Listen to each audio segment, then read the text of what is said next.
dazzling of the free.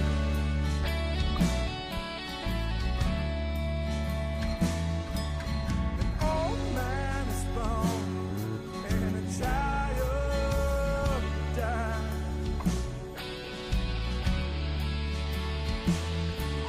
A worker's exposed and a priest is disguised.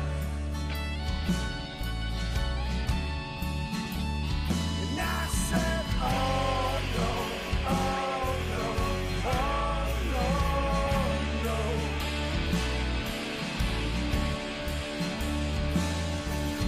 Oh no, oh no, oh no, no.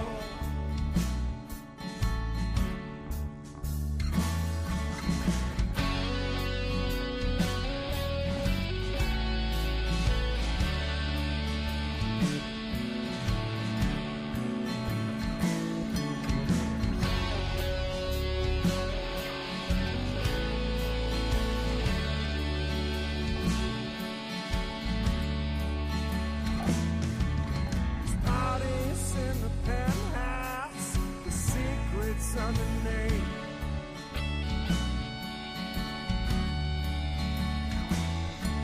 They're praying from a rooftop, they're screaming from their knees.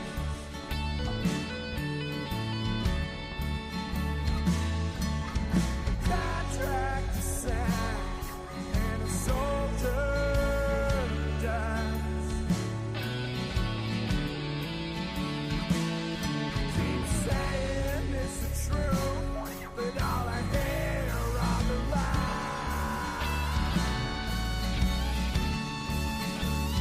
And I said, oh no, oh no, oh no, no.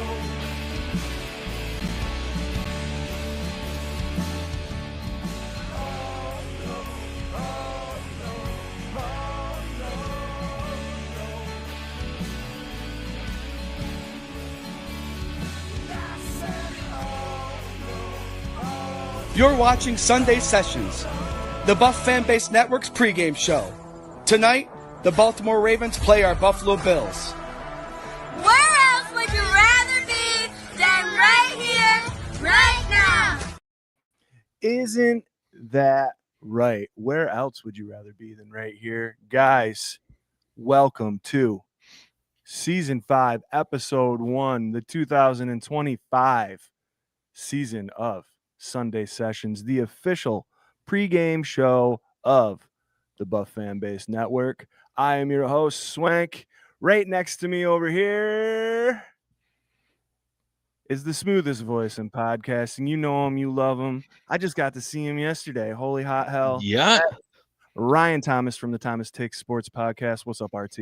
What's going on, Swank? What's going on, Scooter? Yeah, it's been a while, Swank. I feel like it's been, what, 22 hours, 23 hours since I saw you? Maybe, I don't know. Yeah, something like that. Well, yeah, something like that. We are, of course, talking about the annual event that 24/7 Buff Fandemonium puts on right in Manchester, New York. The FLX Mafia has their regular season rager featuring the amazing Mr. Mark Maddox, all sorts of great live streamers, all sorts of fans from our local area and beyond. We'll get into that a little bit, but before I go any further, I would be remiss if I didn't introduce you to my brother from another mother, Mr. Scooter Magoo. Scott, what do you got besides a new baby, brother? I was gonna say I got a new clone that we brought into the world on Thursday. Little Connor McCarthy Reed, healthy baby boy. Mama's doing great, guys. Thanks for all the support and holding down the rager while I was absent. But you guys kicked butt, and I'm proud of you. And we're very happy. So I'm blessed. But now it's time to talk some Bills football. We're gonna start brainwashing them tonight. Hell yeah! Nice. What a game to get, the fourth read involved in the Bills, the whole Bills addiction, man. Real quick, guys, we are part of the Buff fan base. Super proud to be. As a part of that, we are sponsored by 26 Shirts. Go to 26shirts.com. Give Del Reed and the gang all of your money. They'll spend it way better than you do, and you'll be helping a family in Western New York. You'll look fly. You'll feel fly. Do or die, man. That's it. Just put that right up. I write songs. Guys, what we love about Sunday sessions is that we can give you our hottest, quickest little half hour of takes. One of the beautiful, beautiful parts of this is that the inactive list comes out right as we go live, and it did not disappoint. And guys, I'm going to share right here. Holy hot hell. This is your inactives. You have wide receiver Curtis Samuel. Interesting. For me, a surprise addition. Tre'Davious White, who was listed as doubtful. Jordan Hancock, which I thought maybe with the DB depth being what it was, maybe he'd sneak on there. Cedric Van Pran Granger, I think that's a usual suspect. Chase Lunt, another usual suspect, I would believe, a tackle on there. And then Landon Jackson, which I don't know. I mean, we got a lot of depth in this line. So, Scooter, man, I'm going to give you honors because you brought another read into the world, and then we'll pop it right up to RT. But what do you think about this list? First impressions? I'm shocked by 2 names on there. Actually, 3 names: the Curtis Samuel, Hancock, and Landon Jackson. Curtis Samuel, that means Shavers obviously is getting a nod, so that'll be exciting to have out there. Curtis Samuel suffering the injury bug last year, going through all that stuff, looked promising towards the end of the year. That may be someone you hate to pay that much money for him to be inactive, but I guess it is what it is. Landon Jackson, the only explanation I have for that is trying to beef up the outside against the run, and maybe having some contain issues in the preseason is a little worrisome, especially with Jackson running back there. So that would be the only question marks I had on that. It'll be interesting to see. Javon Solomon must be coming in and taking a role in that regard. So, okay. All right. Let's see how it plays out. I'll flash this other list. I found this. I really like this one. And I was going to throw it up because it has a lot more information, but this is like the typical inactive list that the Bills Twitter puts out. This one here is your full game day roster complete with inactives, which I very much love, and answers even more of those depth questions. So this is every single person that's I love this. Right? Yeah, this is nice. I like this a lot. Go ahead, RT. Take it away, brother. What do you think? Yeah, so when I first looked at the inactive list just now, I always wait till the show. The inactive list kind of comes out as we're on here. So Drama, I love it. I'm like reading it. I'm tuned in. I'm dialed in. The inactive list to me, Curtis Samuel means Tyrell Shavers is active. So that's pretty exciting, right? We see 5 wideouts: Keon, Josh Palmer, Khalil Shakir, Tyrell Shavers, and Elijah Moore. And then you go to corner with Tre'Davious White inactive. The corners there, defensive backs, as it's listed, 10 D-backs, DBs. And obviously, I think Cam Lewis, and Dorian Strong. Those are 2 names that we know what Cam Lewis can do, but Dorian Strong, they're putting him right out there, feast or famine. So that's kind of what jumps out to me within the inactives list. Yeah, Curtis, man, especially the way that Brady came out and was singing his praises last week, and it was a personal issue. It wasn't an illness or whatever. So to see him inactive today, it's like, damn, like I kind of expecting him to be a big, like not a big part, I guess, like enough of a part of today, right? Especially the way Brady was talking. Trey, I mean, I don't know. I had a sliver's hope in hell that maybe he was going to suit up. Doubtful designation. They might as well say out because the Bills are so protective of their players. They're not going to put him out there. He's an aging veteran. He won the number 2 job either by default or through being that veteran leader. However, it's a bummer because he had such a great training camp. But now to have a groin, I believe, which Christian Benford was also struggling with here in the last week or two. It's a bummer. But yeah, Landon Jackson, man. I agree, Scott. That's something that kind of is, to me, a little bit of a head scratcher. I would think that you'd want as many. Maybe this I mean, this is a short rotation, boys. You got 4 ends, 4 tackles. That's bang, bang, bang. I kind of like it. I think I kind of like that. I want to see more Joey Bosa out there and Groot. I think Javon Solomon, that's awesome. We've been championing for him for a couple seasons here. Let's go, man. Then you're going to get these 2 rookies. They're going to get some time. Deion Walker is going to be plowing up that middle pretty good. I hope today he'll get a little bit of a welcome to the NFL moment, I believe. So. Yeah, 8 up front. That's I think the least amount that they've had in a while. So high percentage snap route plays, and these two rookies, Deion Walker and Sanders, have to take advantage because with the Open Joby coming back in 6 weeks and all that stuff, make the most out of these plays. But if you're to see 8, I think those are the 8 you want to see out there on game day. Yeah, I agree. So here you go, guys. This is your game day roster and your inactives. Again, that's what we love about bringing this show to you right when we do, because they drop right an hour and a half before kickoff.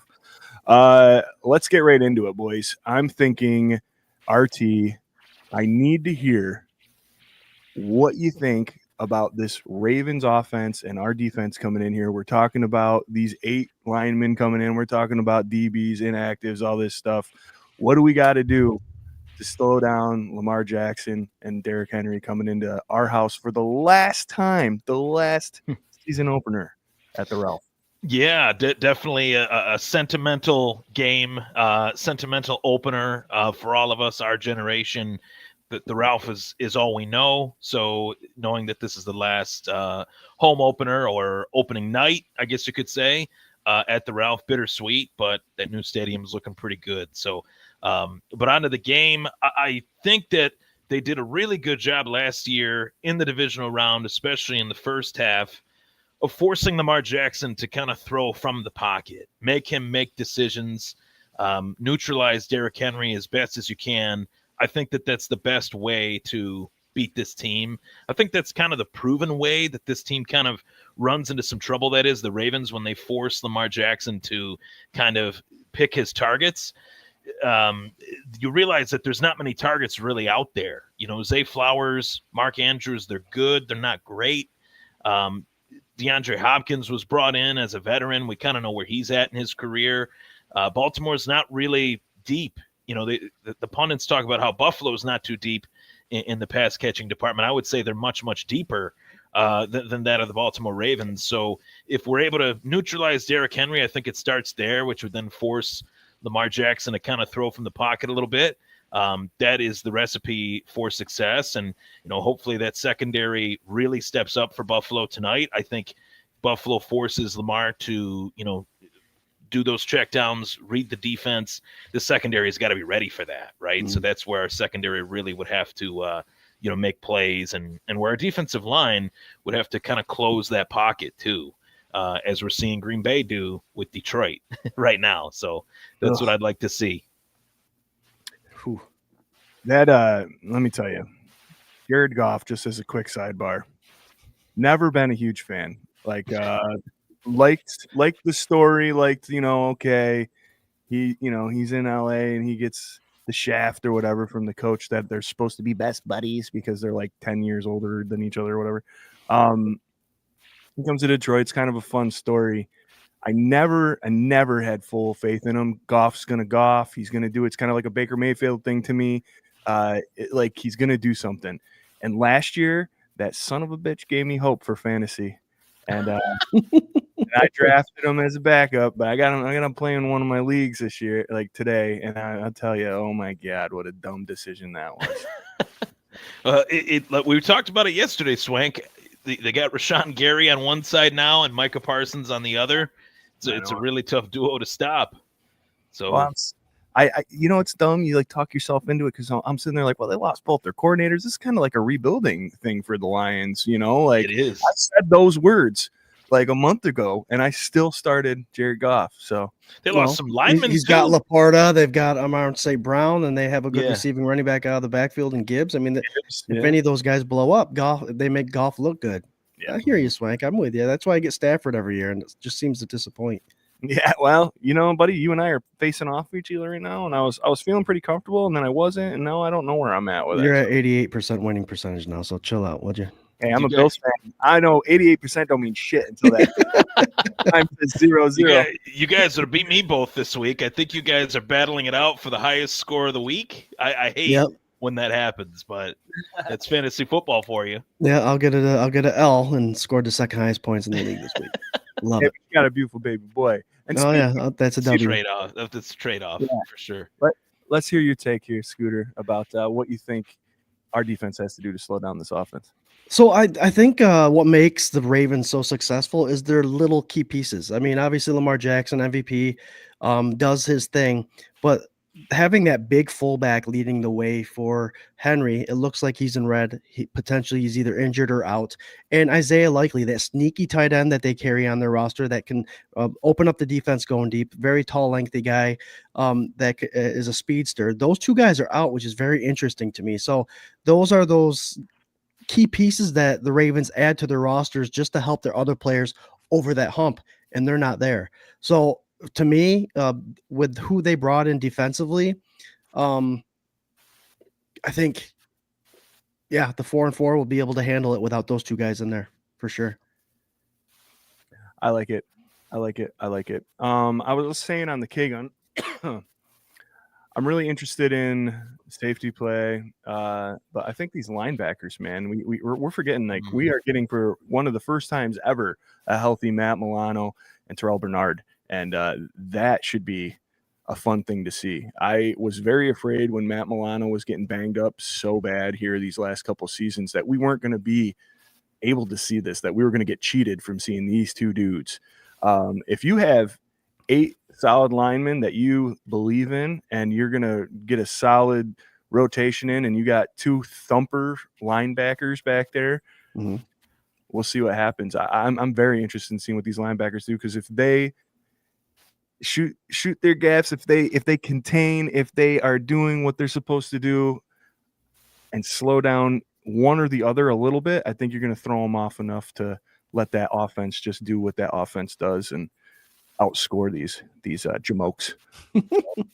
I'm interested to see how Milano and Bernard are going to fly around and play together and slow these guys down. So yeah, us Bills fans deserve this, to watch these two play together healthy. So 100%. I'm excited for it.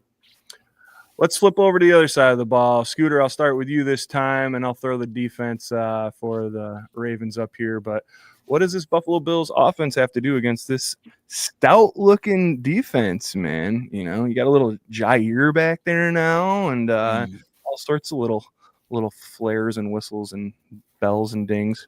It's a really good defense. They've done good things to this defense to make them top notch in the league. They finished second last year in sacks. And then, like you said, they add in a couple of these corners to make it harder for coverage to make the reads. They add in Malaki Starks from Georgia, the rookie, as free safety. I think this is a game where we can try to take advantage of that. But the big thing for me, I know the Buffalo Bills are bringing back their offensive line. I know the Buffalo Bills are bringing back in their depth offensive line, and they were top in the league in protecting Josh Allen next year. But you're playing the second best sacking team in the league. You still got to have that in the back of your mind. And protection. Roquan Smith, arguably the best middle linebacker in the league, manages that defense well. The biggest thing for me offensively is just protect Josh. Brady needs to be in charge of calling plays that make these players successful, and that's keeping them honest. Let's not get predictable, and let's throw a couple screens, and let's throw Cook, who's getting paid now. I'll give him a little bit more responsibility and take the pressure off of Josh. I like it. That's why we wanted him here in the first place, right?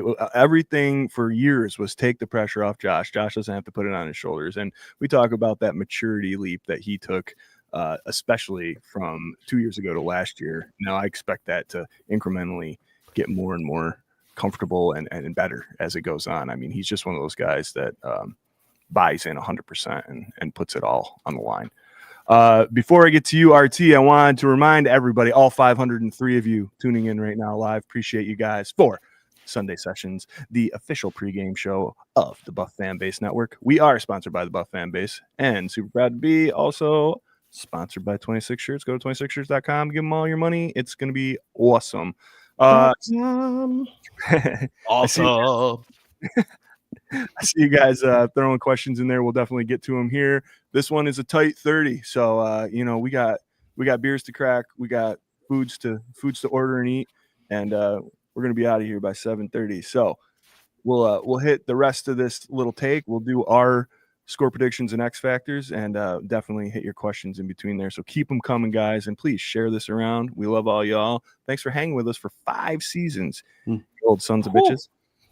RT, man, what are you looking at? What do we got to do? Man, Scott mentioned a few names. Obviously, Roquan Smith, Malachi Starks.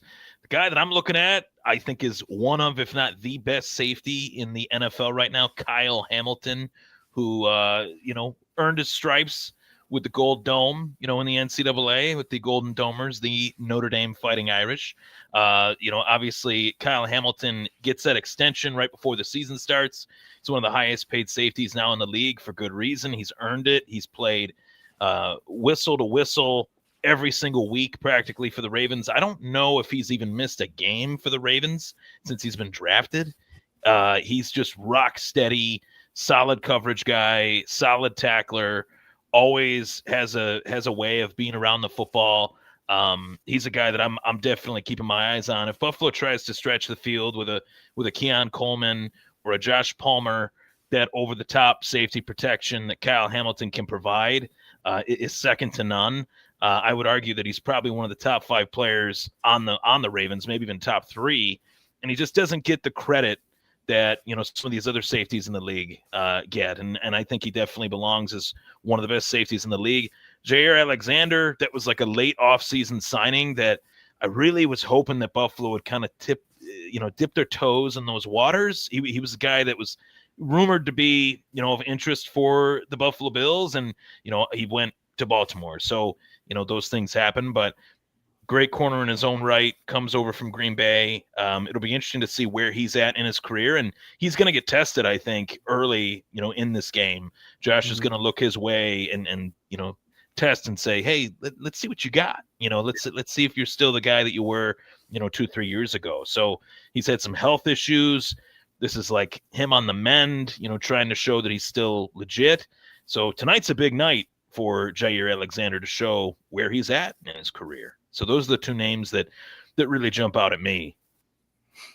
I like it, man. I'm a heroes and villains kind of guy, and Jair Alexander is one of those guys that is a villain for me. I might be too much of an emotional Bills fan when it comes to these kind of things, but I hate that guy. I hate him, and I love to hate him.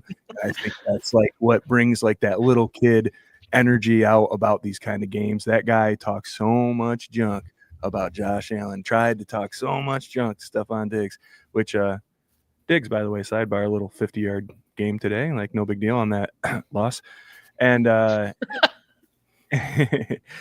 don't know, for me, Jair, talking about pulling him into Buffalo, I can't imagine what Benford and him would have been like. It probably would have been amazing. I think that I would have hated it for about an hour, and then I would have been like, all right, well, he's probably a good guy. And yeah, I mean, he's on the Bills, so he's probably He's one of those players that you'd love to have, but you hate to play against. That's what he is. You start listening to him talk when he's on your team, and then you're convincing yourself like, well, I was just wrong. It was like him in that situation. He's just part of his personality. That's just who he is. It's fine. He's absolutely fine. Yeah, man. I love it. For me, I think I want to see them attack the middle of the field, and I want to see them be dominant at the line of scrimmage. I want to see them run all over them, throw all over. I want the whole package. I don't want these games where it's like that old Buffalo Bills feeling where it was like, we're in this one, we could win it, we're good enough to, but we don't. Like this team, this mindset, this goal, what this season means with the stadium and everything else, Josh Allen in his 8th season, I want to see them go out there and inflict their will and be dominant. Want them to do that against good teams. And this is a good team coming in here. I'll say likely, man, being out, I kind of think that's a bigger deal than people are making it seem. He was a very good tight end last year, especially with Mark Andrews having the slow start and being banged up and being older. Likely cut us up a little bit and definitely cut up some other teams. So Mark Andrews might be coming in here a little bit more emotional as well. Than revenge game. Yep. Yeah, looking for something more, and that could cause mistakes as well. So for me, well-rounded, attack the center of the field, rushing and passing, and get her done. Guys, you guys are killing it. I'm going to throw up a couple questions that we got out here. John Robert says, what's up, John? So you think Dorian Strong is CB2, not Jamarcus Ingram? What do you think, RT? I would say yes, just because he's more used to that role, playing as a CB on a wideout from his collegiate days. I know Jamarcus Ingram was kind of more spelled as Teron Johnson's nickel corner backup, or in certain packages he'd play more nickel than he would as a singular defensive back on a wide receiver 1 or 2. We know Benford's the one. I think Dorian Strong's got that man-to-man coverage ability. I really liked the pick. I'll go back to when we did the post-draft show. Felt like that was one of those late-round picks again that Buffalo just seems to find those needles in a haystack that just work in the 5th, 6th, 7th round that they've been able to find since Brandon Beane got here and McDermott got here. So God willing, they have that eye for talent to the scheme that they implement, and they're able to kind of plug and play players in the secondary a lot easier than what most people realize these last few years. I remember a few years ago, they had a lot of injuries in their secondary and they didn't miss a beat, so going to be very interesting to see what he brings to the table. But to answer John's question, I think Dorian Strong will line up as the CB2 alongside Christian Benford. I like it. I think I agree. What do you think, Scooter? I don't know, guys. I think both of them can handle it, but I do think it's going to be Jamarcus. I think he's been there, has the experience. They're both 6'1", 6'2", 190 pounds, so they got the size. Hopkins is on that other side, so it depends on who they probably think is stronger playing that zone.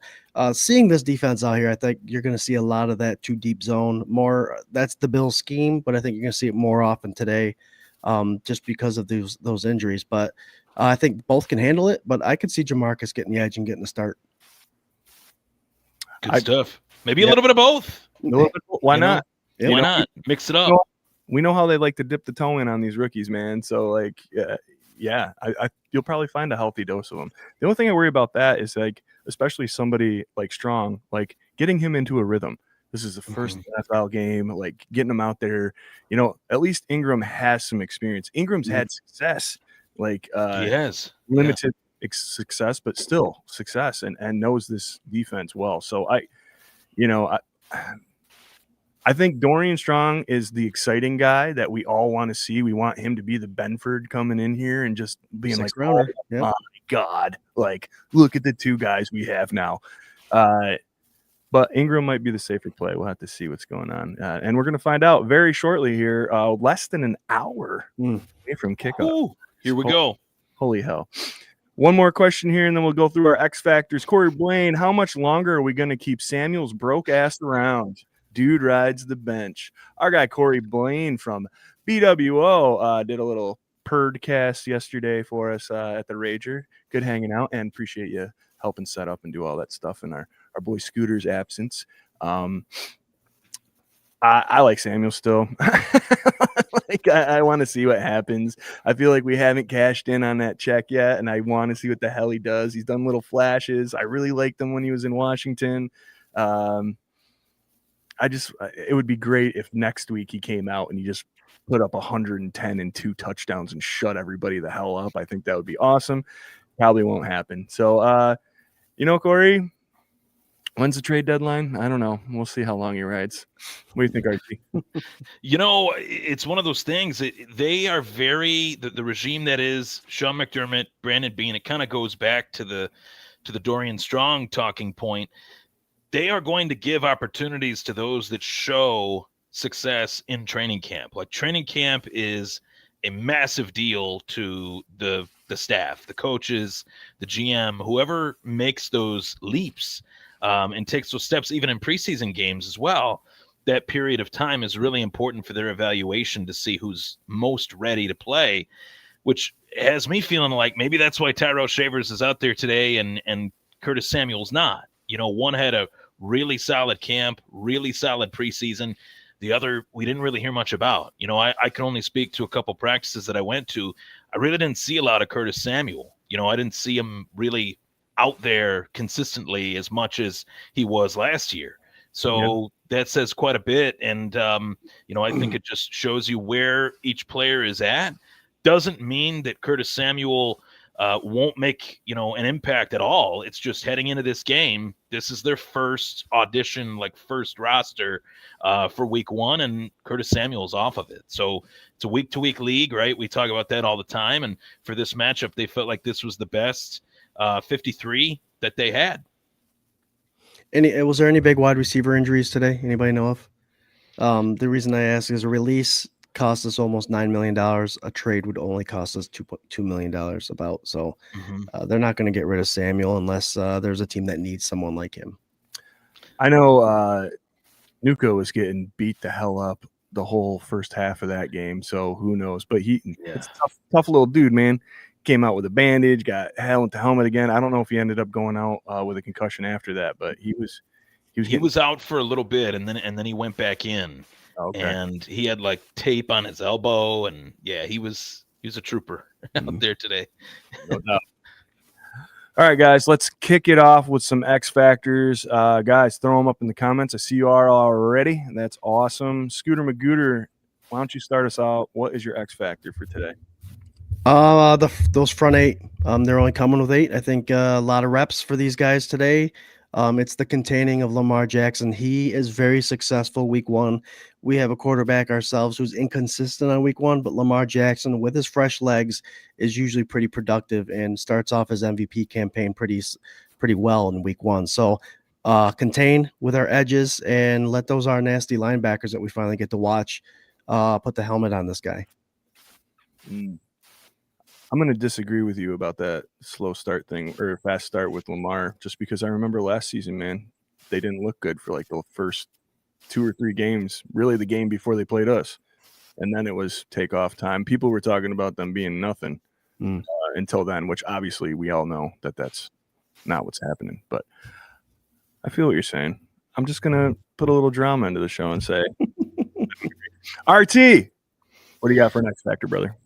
I think it kind of goes into my evaluation of the Ravens defense. The 2 names that jump out to me the most were those safeties, Malachi Starks, rookie, Kyle Hamilton, one of the best safeties. I think he's the best safety in the league right now, my personal opinion. But the best way to kind of combat those safeties, you don't test them deep early. You actually run the football. You force those safeties to play a little bit tighter than they're accustomed to. You block them, you jam them, you hit them in the mouth, and then force them to be on the back foot after that. So a little bit of a run to set the tone. We want to talk about Derrick Henry and what a great running back he is. We just extended James Cook, our guy James Cook, on a 4-year deal. He's pretty good in his own right. So my X factor in this one is James Cook to prove that he's one of the elite running backs, number 1, but to also set the tone, set the tempo of the game. If James Cook finishes with more rushing yards than Derrick Henry in this game, the Buffalo Bills win it. That's how I see this game. James Cook runs for $120, and even if Derrick Henry's got 80, that means that Buffalo is more efficient at keeping Derrick Henry off the field, and Lamar Jackson, that is. So I like that kind of mindset. This is kind of like an old school, gritty time of possession game that's going to be played week 1, and I think James Cook is a huge part of helping the Bills get a victory tonight. There you go. Good take, man. I mean, we know if Lamar's on the bench, he can't be out on the field scoring points. So I think this is one of those KC approached kind of games. It's the way that the other teams play the Bills. They want to keep Josh on the bench. All these really high profile, amazingly talented quarterbacks, what you want to do is just keep them off the field as long as you can. And James Cook is a good way to do that for sure. For me, X factor wise, I don't want to go on the offensive side of the ball. I think our offense speaks for itself. It has to do what it does. Defensively, man, I think secondary play. It's all about secondary play today.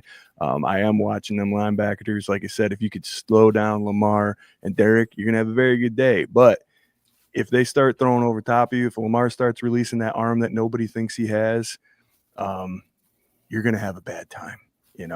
So you got to take something away.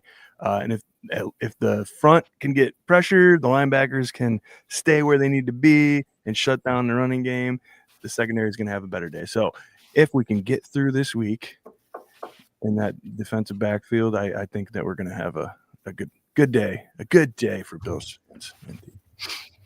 Let's go score predictions. Oh damn, Corey, I forgot to upload your video. I'm sorry, I forgot the goddamn Spaghetti-O video. He even told me not to forget it. The Spaghetti-O video, it'll get uploaded later. Where are we going first? I can't remember who I started with last time. RT, you want to give us your score prediction?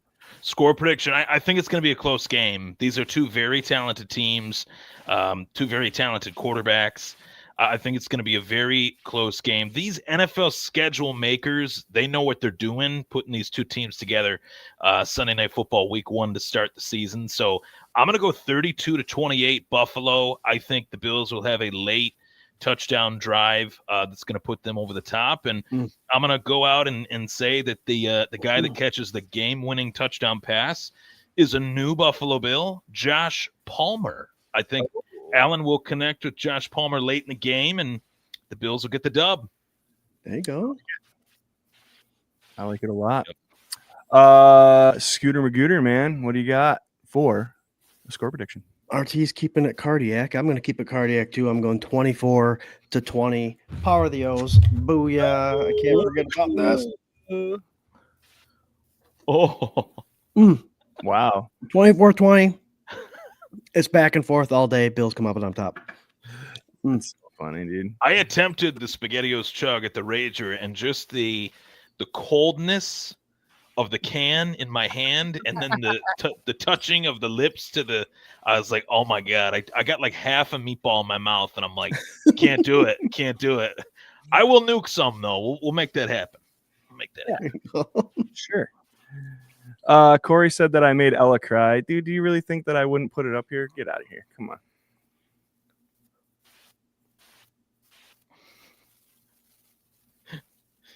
And by Ella, I think he met himself. I think so. Oh, he made himself cry. Yeah, sound on this thing? Yeah, you didn't hit the hover over it. Yeah. I saw the volume was so the volume was X'd off too. Wait, you ain't never felt pressure till you stepped in this state. We don't flinch in the fire, we built for the storm. From Cali to Allen, new legends are born. It's more than a game, it's the culture we live. For the ones who believe, for the years that we missed. Shout out to legends like Fred and Thurman, Micah and Jordan, forever still burning. Lorenzo too, led for the team like real ones do. From 17 years of pain, we rose. Now we hunt for the ring, that's the goal, let's go.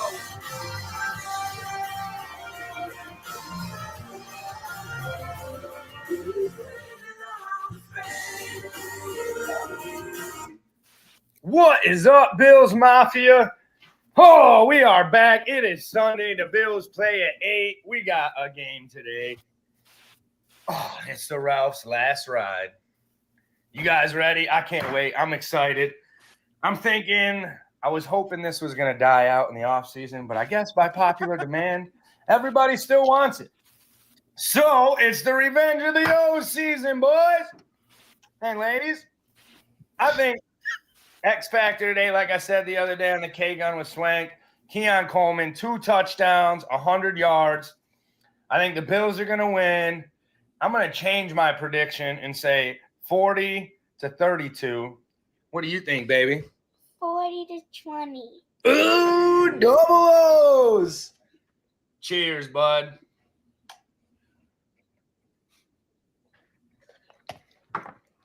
Go Bills! Go Bills!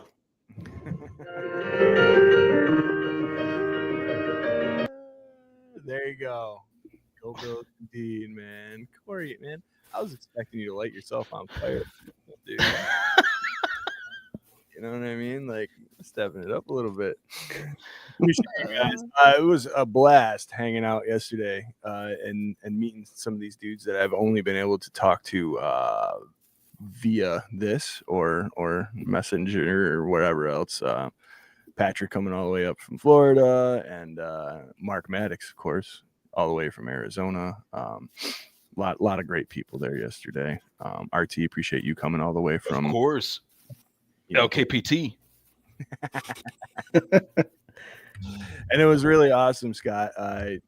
You FaceTime in there at the end of the night. That was sweet. I'm glad you did that, man. I had to call, and then Mark answered the phone, and that was awesome. So I'm glad you guys kicked butt and held it down, and can't wait for next year. Hell Yeah. For me, I don't remember what I said yesterday. I think it was 35-20, and I think it was the FU Homer. Let's go. It's the beginning of the season. Why not? I'll take the Jerry roll. I'll do it. 35-20, Bills all the way. Easy, non-cardiac game. How about that? Let's go that way with it. You guys are killer. Ellen, 28-21, Bills win. Our guy John's 27-24, Bills win. Thank you guys so much for all the comments and all the hangs and the shares. And we'll probably get into that recap and review of the Rager here on Tuesday coming up at the K-Gun Report. So let's hit some final thoughts. We are 8 minutes over. I guess it's like, season 5, episode 1. Why not? Hit us with a final thought and where to find us. RT, go ahead. Final thoughts. Where else would you rather be than right here, right now? Marv Levy turned 100 this year. The Ralph is in its final season.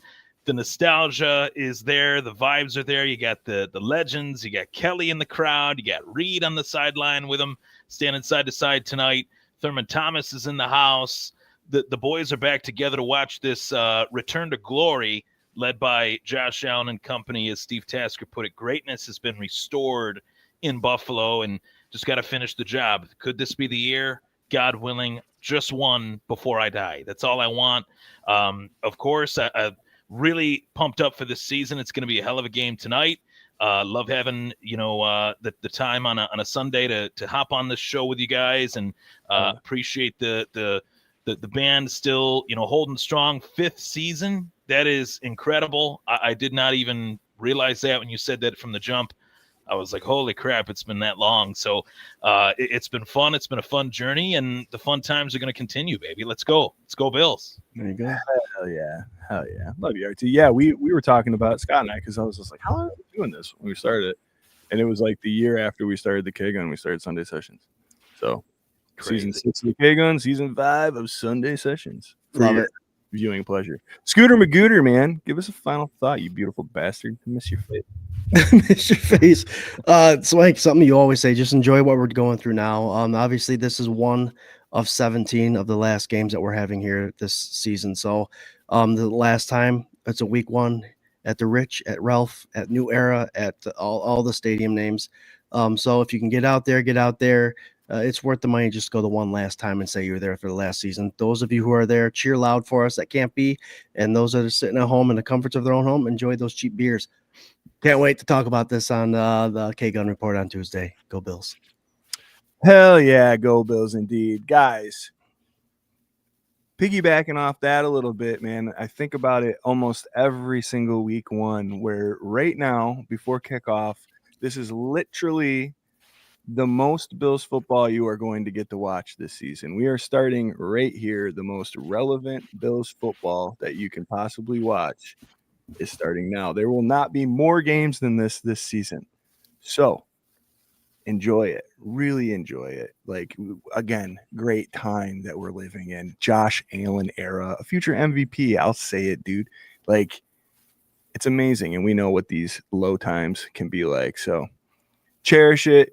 Have some beverages, enjoy it with your family. And don't forget, you can catch us right here every Sunday or before whatever. Next week is an 11:30. It's a 1 o'clock game. We got a 1 o'clock game next week. Holy hell. Those are my favorite. Those are my favorite. Scott knows. You guys know, 11:30, Eggs and Bakey in Sunday Sessions. Wakey, Eggs and Bakey. Yeah, buddy. Yeah, so we'll be live hour and a half before kickoff every single game, the official pregame of the Buff fan base. And catch the K-Gun Tuesday nights, 8:30 Eastern Standard Time on everywhere that you stream. You can catch our boy RT. I swear to God. Wednesdays at 8. Wednesdays at 8, yeah. Wednesdays at 8. A lot of good stuff, to talk about, God willing, after this game. Recap show Wednesday at 8. Tune in. Buffalo fan base. Let's go. Hell yeah. Real quick, too. The whole AFC East lost today. The Kansas City Chiefs lost. If the Ravens lose tonight and the Bills are up 1 game on all them sons of bitches, it's a great week 1. Great week. Great week. Go ahead and say I love you all and go Bills. Go Bills. Go Bills. Go